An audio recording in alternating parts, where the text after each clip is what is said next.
This wasn't just a race, it was a demonstration of complete dominance.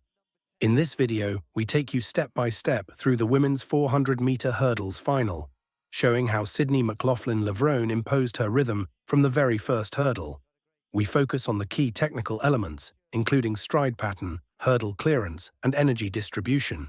You'll also see how her rivals tried to respond and why they couldn't match her consistency. If you want to understand what separates the best from the rest, this breakdown explains everything. Incredible ability in this event.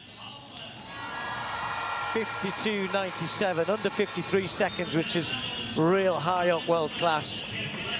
That was last year in Zurich. Kathleen Peters, the Dutch athlete who's again just come from the World Indoors, where she helped the Dutch to gold medal in the 4x4 relay. She ran the third leg, handing over to Femke Bol, often the challenger to Sydney McLaughlin-Levrone, and indeed a little while ago Dalila Muhammad. So Muhammad on the inside in lane 2. We only have 7 athletes in this particular race. Wouldn't it be great to see Muhammad kind of rediscover some form of old in what she's already said is her final year? It would be. So the last person to beat Sydney McLaughlin, and it took a world record to do it. The last 2 times she beat her world records. So you know what it takes to beat her. See what happens today. So McLaughlin-Levrone in lane 5. Clayton and Knight, the 2 Jamaicans, in 6 and 7. Salmon also in 4. Sydney McLaughlin starts pretty quickly as expected, but Rochelle Clayton's holding her through the first hurdle, just maybe a meter or so, not even that. The 2 of them going down the back straight, almost stride for stride, although McLaughlin-Levrone just forging ahead down the back straight into 200 meters. Clayton going well, others just starting to falter a little bit. Salmon a long way back. Dalila Muhammad trying to work hard in lane 2 to get on terms. Clayton doing a level best to hang on to the American here, but McLaughlin-Levrone doing what she does best. Clayton just faltered off that one. Dalila Muhammad moving through in lane 2 as well, but they're a long way behind. McLaughlin-Levrone over the last hurdle. Storms on now, just watch the clock here. See what she's going to give us here in Kingston. 52.76. Muhammad with an excellent run in lane 2 to take 2nd spot. And others perhaps suffering from going out hard with the best in the business. Really strong performance. Okay, this is the result we expected. I thought Muhammad ran really well to come through in 2nd place. Not easy necessarily in lane 2. So the Americans getting a 1-2. Almost days of old there. Yeah. Well, this is the fastest time ever run. She's going to get the fastest time ever run on Jamaican soil. Just outside of that, held by Rochelle Clayton, who's in this race. But Sydney's a special 400-meter hurdle runner. She alternates for 7 hurdles, running 14 strides between, which is pretty unheard of. You got to be moving to be able to do that. Coming home, she'll let her stride shorten up a little bit, but she was clear of the field. I was pretty sure she was going to take it easy in this first race, because early season, she knows she doesn't have to do much to win. And then she can try and put something down in that 400 tomorrow to secure the bag. But ultimately, at some point, I want to see her cross over with some of the faster women in the 4, you know? It's a measure of her ability. There's so many women in the world would dream of running 52.76, and she could make that look workmanlike, with everyday performance, just easy, just comfortable. She was looking at the clock. I don't think she thought maybe she'd run a bit quicker. It looked like a stroll. The women's 400-meter hurdles at the Kingston Grand Slam Track Festival was less a contest and more a controlled demonstration of technical superiority. Sydney McLaughlin-Levrone did not simply win the race. She dictated every phase of it with precision, reinforcing her status as the most complete 400-meter hurdler in the world. Her 52.76 performance, the fastest ever recorded this early in a season, reflected not peak exertion, but optimized execution. From a technical standpoint, the race was decided within the first 150 meters. McLaughlin-Levrone's start was not explosive in the traditional sense, but it was highly efficient.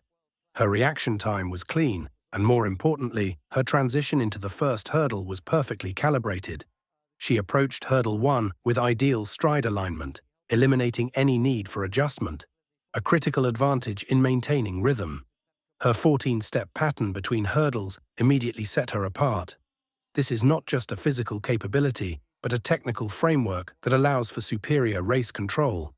Maintaining 14 steps deep into the race reduces ground contact variability and preserves horizontal velocity. While many elite hurdlers are forced to switch to 15 steps as fatigue builds, McLaughlin-Levrone sustains her pattern longer, which directly translates into efficiency. Rochon Clayton's early aggression highlighted the contrast in race models. Clayton attacked the opening phase with intent, particularly along the back straight, where she attempted to apply pressure. Her hurdle clearance was sharp, and her cadence was competitive through the first 4 barriers. However, this approach required a higher energy output early in the race. The critical shift occurred approaching the 200-meter mark.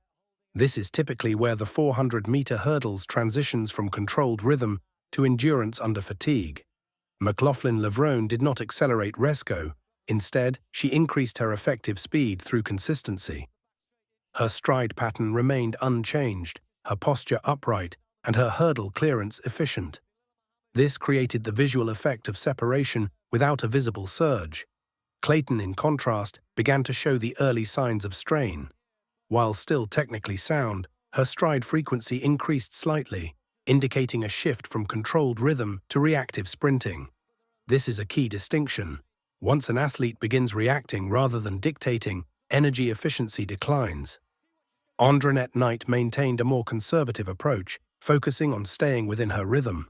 However, this placed her at a disadvantage once the race entered its decisive phase. Without an early position near McLaughlin-Levrone, she was unable to apply pressure or capitalize on any potential Oshibki, though none came. Between hurdles 6 and 8, McLaughlin-Levrone's dominance became absolute.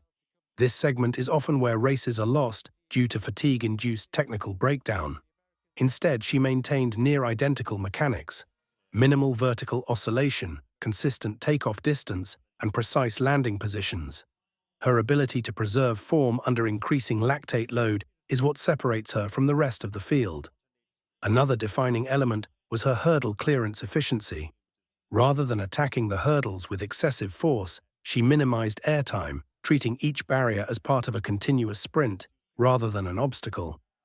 This reduced energy loss and allowed her to maintain momentum across all 10 hurdles. In the final 100 meters, the race effectively ended as a contest. While others were transitioning into survival mode, McLaughlin-Levrone remained composed. Her stride length did not collapse, and her arm action stayed controlled.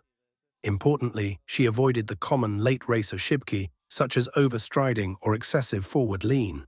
Clayton fought to maintain her position, but the cost of her early effort became evident. Her stride pattern began to fluctuate, and her clearance angles slightly increased, leading to marginal but cumulative time losses. Knight, while more stable, lacked the speed reserve to close the gap. From an analytical perspective, 4 primary factors defined the race. First, rhythm control. McLaughlin-Levrone established and maintained a consistent stride pattern, eliminating variability. Second, energy distribution. Her race was evenly balanced, avoiding early overexertion while preserving finishing capacity.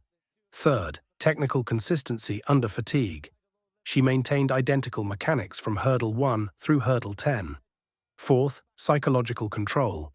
By imposing her rhythm early, she forced competitors into reactive patterns, increasing their likelihood of inefficiency. What makes this performance particularly significant is the context. Early season races often prioritize conditioning over peak execution, yet McLaughlin-Levrone demonstrated both. This suggests not only physical readiness, but also a refined training approach that emphasizes technical precision from the outset of the season. Jamaica's athletes, despite strong individual capabilities, were unable to disrupt this structure. Their performances were solid, but they operated within their own limits rather than challenging the race model imposed by McLaughlin-Levrone. In conclusion, this race was not won through a single decisive move, but through sustained superiority across every phase. Sydney McLaughlin-Levrone did not need to produce a dramatic surge because she never relinquished control. Her 52.76 was not just a fast time. It was a comprehensive demonstration of how the 400-meter hurdles can be executed at its highest level.